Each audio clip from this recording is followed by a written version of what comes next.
walang ginawa ang mga tao kundi ang magpakasaya, kumain at uminom.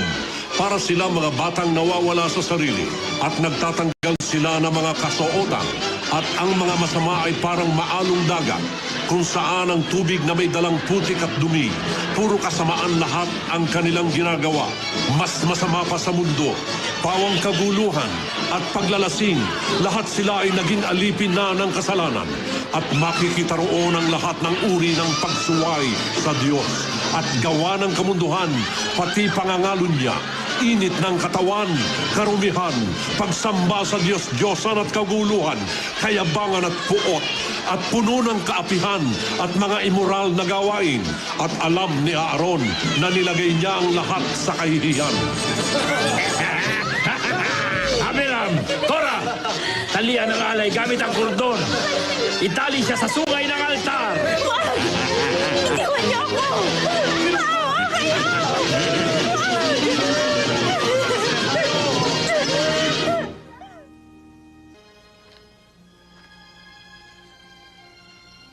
Ang liwanag ng Diyos ay nagniningning mula sa iyo, Moises.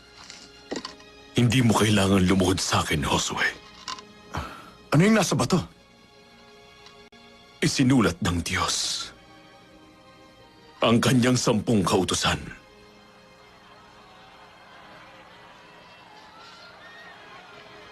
Mayroong ingay na nagkakagulo sa himpilan.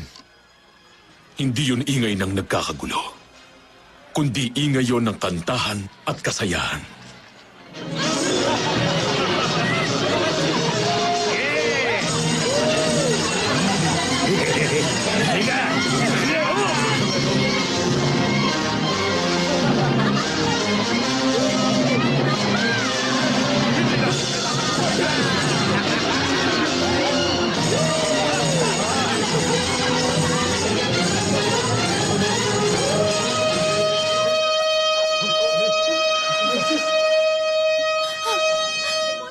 Moises!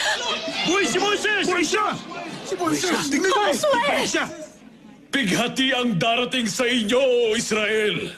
Napakalaking kasalanan ang ginawa niyo sa harap ng Diyos!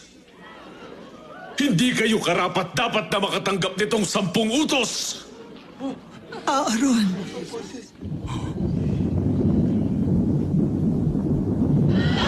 Moises! Nagtipon kami laban sa iyo, Moises! Oo nga, tama yun! Labis mong inaako ang lahat. Hindi kami mabubuhay sa iyong mga utos. Malaya kami! Walang kalayaan kung walang batas! Kaninong batas, Moises? Sa'yo? Inukitan mo ba yung mga bato para maging prinsipe namin? Ninilang niya tayo! Tama yun!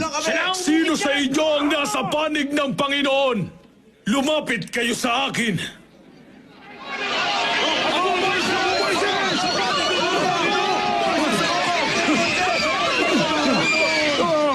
Moises!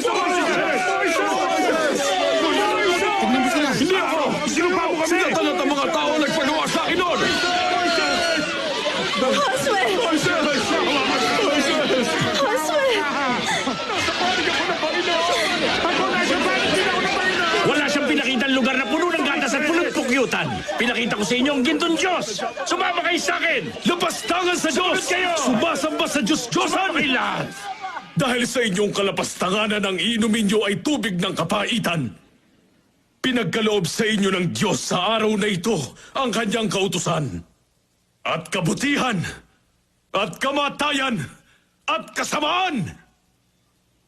Ang sino mang hindi sumunod sa kanyang utos!